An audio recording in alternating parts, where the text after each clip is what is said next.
नमस्कार, रीवा 24 के आज के अंक में आपका स्वागत है। पहले डालते हैं एक नजर आज की प्रमुख खबरों पर। ताला से रीवा आ रही बस पलटने से कई लोग गंभीर रूप से घायल। देवर भाभी को जेसीबी चालक ने मारी ठोकर, भाभी की मौत, देवर घायल। संजय गांधी अस्पताल के सामने गुड्डों का चल रहा राज। फल ठेला लगाने वालों से जबरन लिया जा रहा गुंडा टैक्स। और मध्य प्रदेश के लगभग 10,000 चिकित्सक सांकेतिक हड़ताल पर, मांगी पूरी नहीं होने पर 3 तारीख से अनिश्चितकालीन हड़ताल पर जाएंगे। इन खबरों को आगे हम विस्तार से देखेंगे। रीवा की ओर आ रही बस पलट जाने से कई लोग गंभीर रूप से घायल हो गए। घटना सुबह 6 बजे ताला थाना क्षेत्र में होना बताया जा रहा है। घटना के संबंध में अब तक जो जानकारी मिली है उसमें बताया जा रहा है कि संगम ट्रेवल्स की बस जो ताला से रीवा की ओर चलती है, आज सुबह ताला से चलते ही अनियंत्रित होकर पलट गई, जिसमें सवार दर्जनों लोग गंभीर रूप से घायल हो गए। सभी घायलों का इलाज रीवा के संजय गांधी अस्पताल में चल रहा है। घटना में घायल हुए बस चालक की हालत गंभीर बताई जा रही है। इस दुर्घटना में घायल होने वालों में राजीव सिंह राही, शिवांशु शुक्ला, नितिन पांडे, शिवम तोमर, गुड़िया सोंदिया, मुन्नी कुशवाहा, राजकुमार कोल, आदित्य सिंह, प्रतीक्षा द्विवेदी, शिवांशु शुक्ला, रामू सिंह, प्रमोद शर्मा सहित अन्य बताए जा रहे हैं।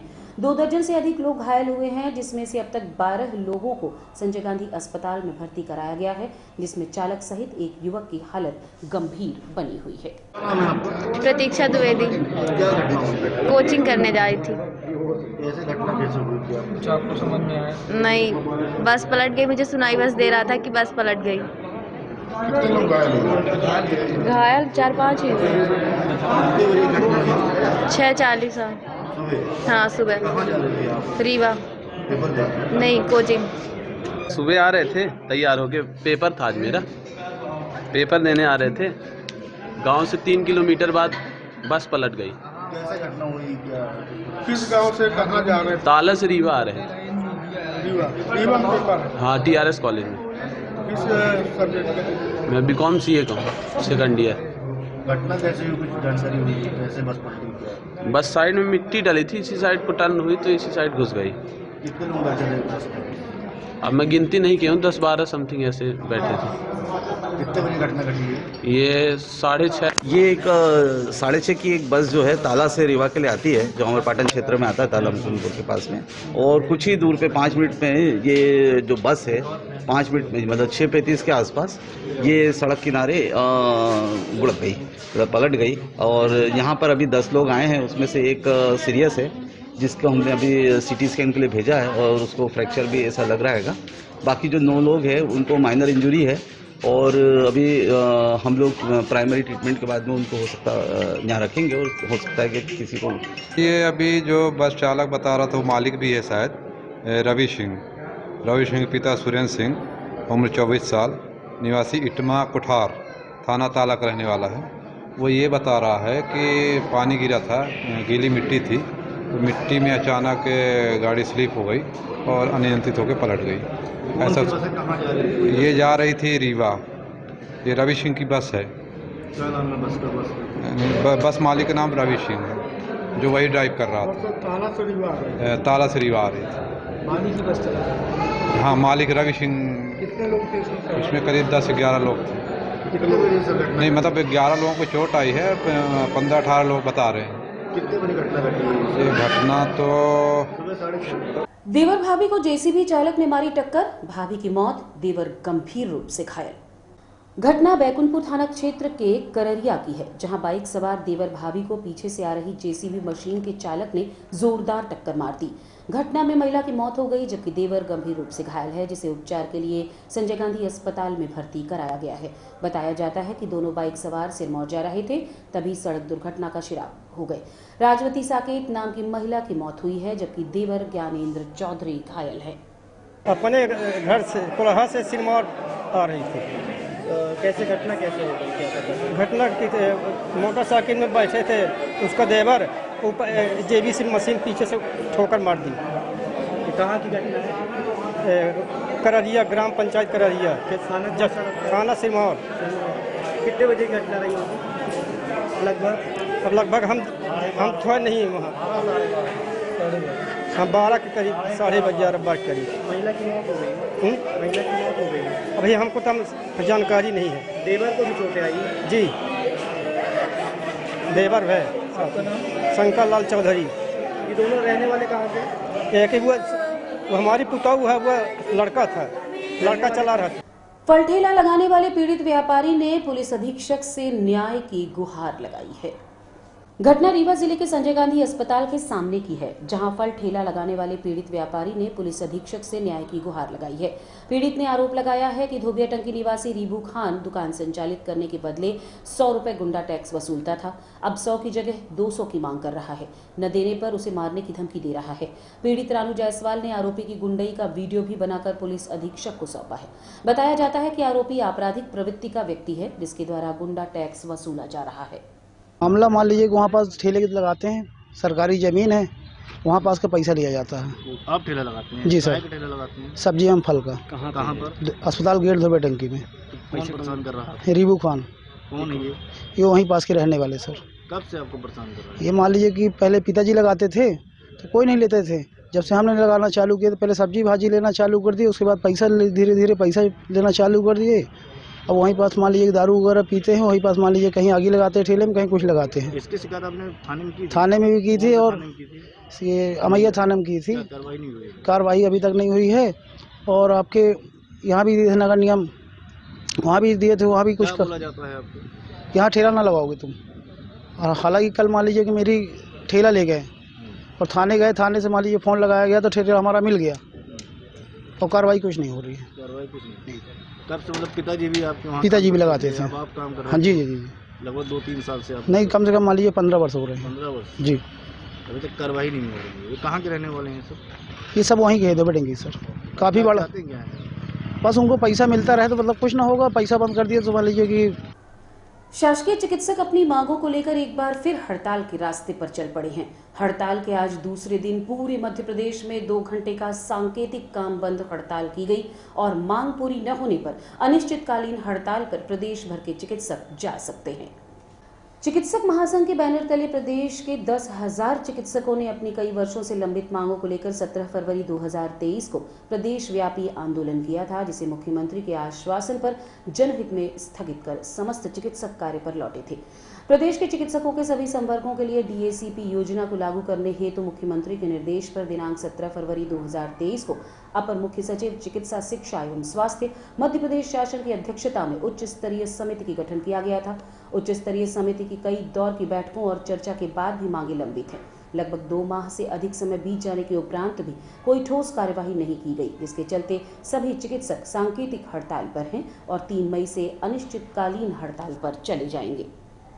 हड़ताल की गई थी, 2 घंटे के लिए काम बंद किया गया था, लेकिन काम इस तरह बंद किया गया था कि मरीजों का कोई हित प्रभावित ना हो। इमरजेंसी सेवाएं सभी जारी हैं, लेकिन अगर हमारी जो जायज़ मांगे हैं उन्हें नहीं माना गया तो कल से हम लोग अनिश्चितकालीन हड़ताल में जाने के लिए बाध्य होंगे। और ये बड़े भारी मन से हम लोग को ये निर्णय लेना पड़ रहा है कि इस तरह का कि हमें हड़ताल करनी पड़ रही है, क्योंकि सरकार बिंदु क्या? मांग का प्रमुख बिंदु ये है कि हमें समयबद्ध प्रमोशन मिलता रहे, जिसको डीएसीपी है, dynamic assured career progression scheme है। तो पिछली बार भी परिणाम देखने को मिले हैं, आप लोग हड़ताल में गए थे। हाँ बिल्कुल बिल्कुल। लेकिन इस बार क्या मानते हैं सरकार आपकी मांगे पूरी करेगी? बस आपको मैं पिछली बात पे ही आ रहा था कि 17 फरवरी को जो हुआ था 2-3 घंटे का जो स्ट्राइक हुआ, उसके परिणाम स्वरूप मुख्यमंत्री जी ने सकारात्मक निर्णय लेते हुए एक हाई एक्शन कमेटी का, हाई पावर कमेटी जो कि जल्दी निर्णय दे सके 1 महीने के अंदर बनाई गई। वो कमेटी ने काम किया और 31 मार्च को एक कॉमन कंसेंसस पे साइन भी हुए कि ये चीज़ें अब लागू होनी हैं। पर पता नहीं क्या हुआ कि 19 तारीख को उनने फिर एक मीटिंग बुलाई गई जिसकी कोई ज़रूरत नहीं थी, और उस मीटिंग में वो अपने लिए गए जो भी निर्णय थे उससे पीछे हटने लगे और कुछ समझौते और काट छांट करने लगे, जिसके फलस्वरूप हमारे जो प्रतिनिधि थे उस मीटिंग को छोड़कर चले आए। उसके बाद उनसे अभी कोई संवाद स्थापित नहीं हो पाया है। इस बार भी आश्वासन पे आप लोग आगे बढ़ जाएंगे या फिर अपनी मांगों पे? नहीं, इस बार तो सब पेपर में है, बस उनको लागू करना है। अब तो कुछ करना भी नहीं है। पहले तो ये था कि हम उन चीज़ों को चेक करें जो हम लोग मांग रहे हैं वो जायज़ है कि नहीं है, लेकिन इस बार तो 31 मार्च को सब चीज़ें कॉमन कंसेंसस बन चुका है। हमने अपना रखा, उनने अपना रखा, दोनों चीज़ों पे, और 3 मीटिंग्स हुई, तीनों मीटिंग 4-4, 5-5 घंटे चली। अब 15 घंटे के डिस्कशन के बाद पता नहीं क्या हुआ कि 19 तारीख को फिर उसी स्थिति में आ गए। मुख्यमंत्री लाडली लक्ष्मी योजना के तहत प्रदेश में 2 मई को लाडली लक्ष्मी उत्सव मनाया गया। मुख्यमंत्री लाडली लक्ष्मी योजना के तहत प्रदेश में 2 मई को लाडली लक्ष्मी उत्सव मनाया गया। मुख्यमंत्री शिवराज सिंह चौहान दोपहर 12 बजे मुख्यमंत्री निवास से इस कार्यक्रम से सीधे जुड़े। जिला स्तरीय कार्यक्रम नगर निगम टाउन हॉल में आयोजित किया गया। कार्यक्रम में जनप्रतिनिधि, लाडली बालिकाएं, उनके अभिभावक, लाडली क्लब के अध्यक्ष एवं सदस्य बालिकाएं शामिल हुई। 2 मई को ही लाडली लक्ष्मी योजना लॉन्च हुई थी और 2006-07 में ये लॉन्च हुई थी और आज 2022-23 में जब हम लोग खड़े हैं तो पूरे प्रदेश में 47 लाख लाडली लक्ष्मियाँ जो 2007 में थी वो इतनी बड़ी हो गई कि कॉलेज में पहुंच गई है। पहला अभी प्रवेश हुआ है और विभिन्न प्रकार से आर्थिक रूप से उनको छात्रवृत्ति देने का भी, जब 6वीं में जाती हैं तो 2000, फिर जब 9वीं में जाती हैं तो 4000, फिर 10वीं में 6000, फिर 12वीं और अब तो कॉलेज में गई हैं तो 12500 और जब कॉलेज से बच्चे निकलेंगे तो फिर 12500। इस प्रकार से उनको छात्रवृत्ति देने का प्रावधान और एक समाज में एक इज्जत प्रतिष्ठा जो महिलाओं को अपेक्षाकृत कम थी, बच्चियां पैदा होती थी तो अपेक्षाकृत कम खुशी मनाई जाती थी। अब वो सब विकृतियां समाज की दूर हो गई हैं और लाडली लक्ष्मी उत्सव इसीलिए आज के दिन यहाँ पर पूरे प्रदेश के हर जिले में, स्वयं मुख्यमंत्री जी भोपाल में उपस्थित हैं और यहाँ पर हर जगह हम लोग इस उत्सव में शामिल हो रहे हैं। रीवा जिले में 1,29,000 लाडली लक्ष्मी हो गई हैं। तो आप कल्पना करिए कि कितनी सफल योजना है और इससे कितनी सामाजिक रूप से जो विकृतियां थी उसको दूर करने में सफलता मिली है। इसीलिए इस सफलता पर आज यहाँ पर लाडली लक्ष्मी उत्सव मनाया जा रहा है।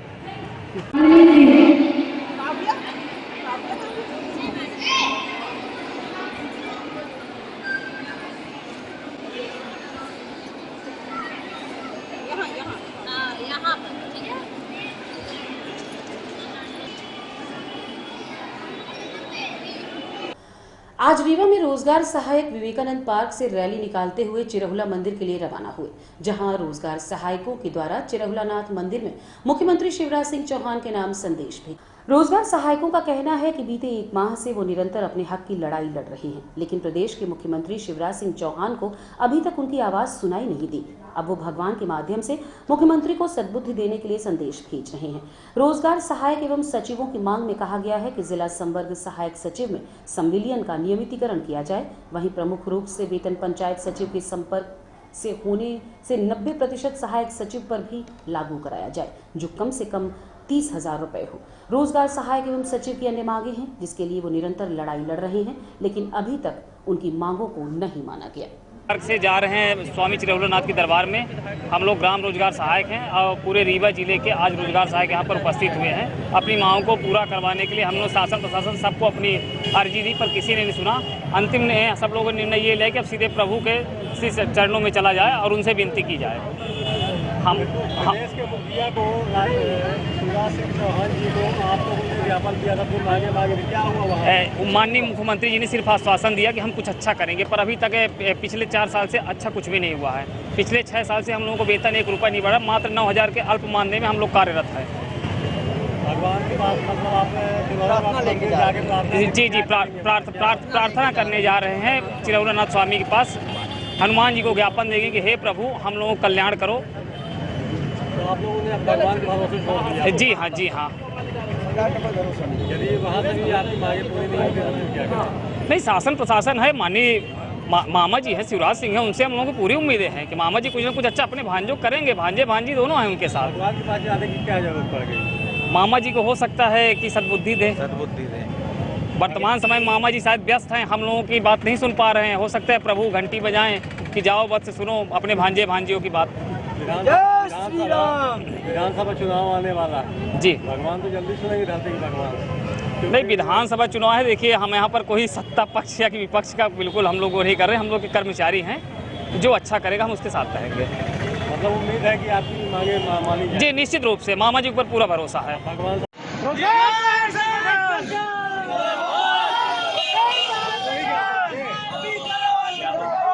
शासकीय आदर्श विज्ञान महाविद्यालय में अमृत महोत्सव के तहत भक्ति संगीत एवं प्रार्थना सभा का आयोजन महाविद्यालय के संरक्षक एवं प्राचार्य डॉक्टर ज्ञान प्रकाश पांडे के मार्गदर्शन में हर्षोल्लास के साथ संपन्न हुआ। उक्त कार्यक्रम का संचालन अमृत महोत्सव प्रभारी डॉक्टर अभिलाषा श्रीवास्तव ने किया, जिन्होंने छात्रों को शिक्षा दी कि माता पिता की सेवा ही सच्ची भक्ति है तथा आभार डॉक्टर केसर किलित तिवारी द्वारा किया गया। इस आयोजन में सर्वप्रथम प्रार्थना वो शक्ति हमें देना दाता से प्रारंभ हुई। तत्पश्चात भक्ति संगीत का आयोजन हुआ, जिसमें छात्राएं कोमल सिंह, पल्लवी सिंह, छात्र ऋषभ, नीतीश एवं महाविद्यालय के प्राध्यापक, सहायक प्राध्यापक एवं अतिथि विद्वान द्वारा भजनों की प्रस्तुति दी गई, जिसमें डॉक्टर सुनीता, डॉक्टर आरती, डॉक्टर भारतेंदु मिश्र, डॉक्टर पूजा का विशेष योगदान रहा। इस कार्यक्रम में डॉक्टर विनीता कश्यप, डॉक्टर लता द्विवेदी, डॉक्टर बाल महेंद्र, डॉक्टर शिवा, श्री राजकुमार, डॉक्टर शांति, डॉक्टर रचना एवं छात्र छात्राएं उपस्थित रहीं। भारी संख्या में छात्राओं ने अपनी उपस्थिति दी एवं भक्ति के कार्यक्रम में सभी भाव विभोर हो गए। अच्युतम केशवम कृष्ण दामोदरम राम नारायणम जानकी वल्लभम।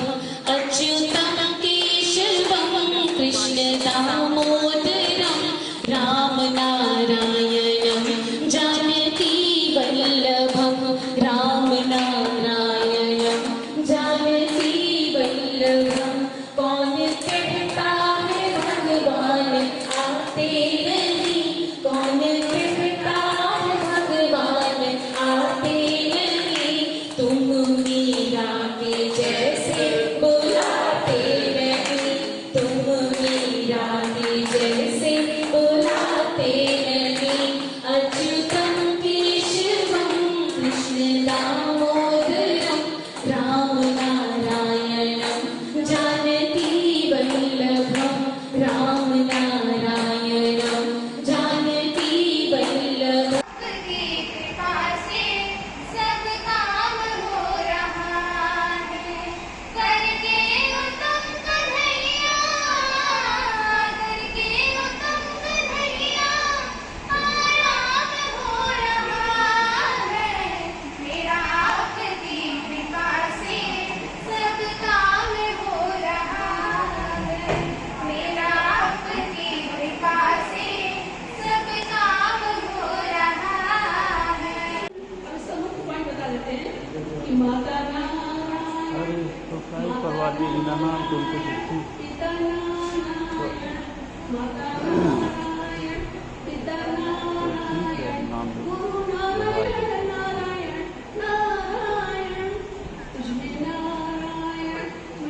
थर्ड पार्टी है, नहीं सरकारी वाले तैयार होते।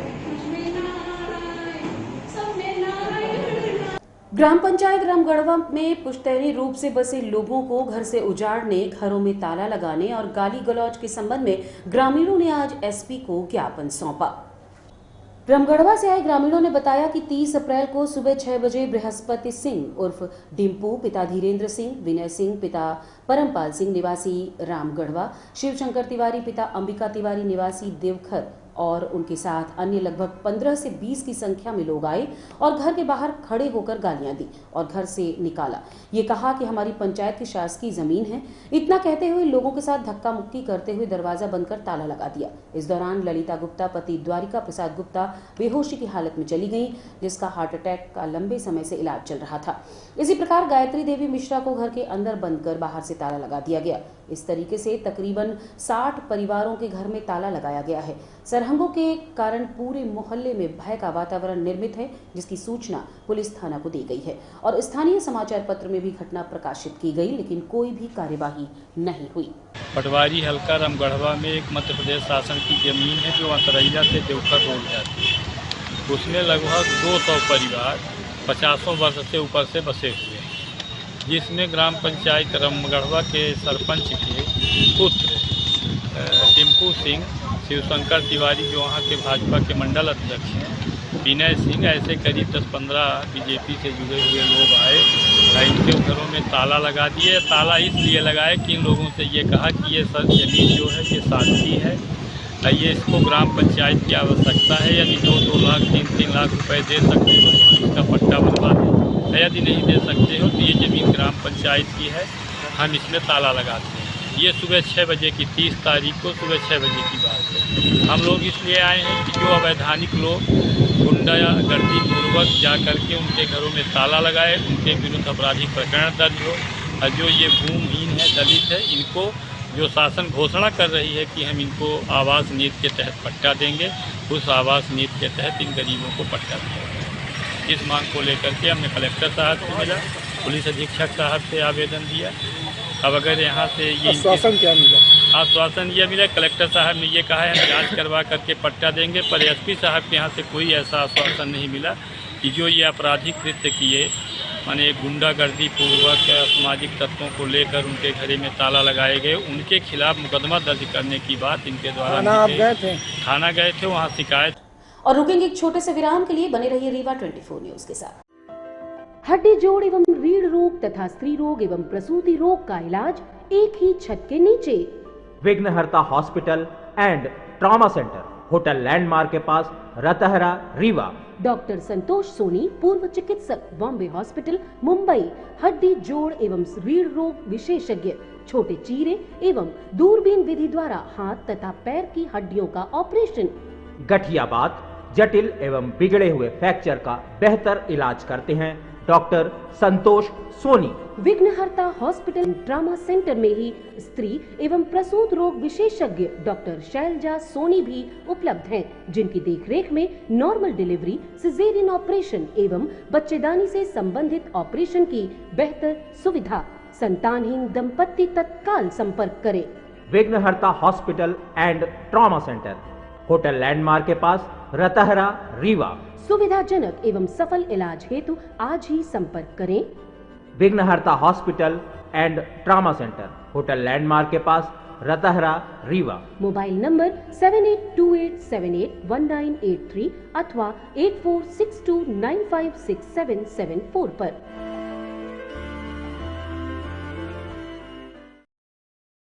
जन सुनवाई के दौरान आज जनपद पंचायत जवा के भनगवा की सरपंच शैलेश कुमारी मिश्र ने सचिव की अनियमितताओं को लेकर ज्ञापन सौंपा।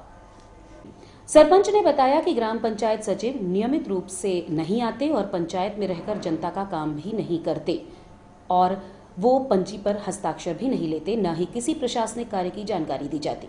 उन्होंने कहा कि भनगवा की आबादी लगभग 15,000 है, पंचायत में कोई भी काम नहीं हो रहा, इससे आमजन परेशान है। क्या कहना है सरपंच शैलेश कुमारी मिश्र का, आइए आपको सुनवाते। सचिव से बहुत परेशान हूँ मैं, अपनी मनमानी करते हैं, ना तो कभी टाइम पे आते हैं यहाँ पंचायत में। आपने अपने आवेदन पत्र में लिखा है कि प्राइवेट आदमी को खर्च वसूली करवाते हैं।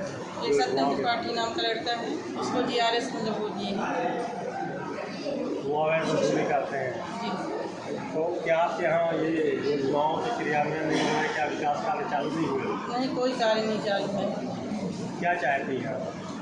मैं चाहती हूँ सेक्रेटरी यहाँ से बदले जाए, उसको हाँ बदलाव कर दे, इससे काम होता है। क्या बोला आपको यहाँ अंदर, आपको क्या दिया गया? मैं यहाँ बहुत बार आई सर, लेकिन कोई यहाँ कोई सुनवाई नहीं हुई है।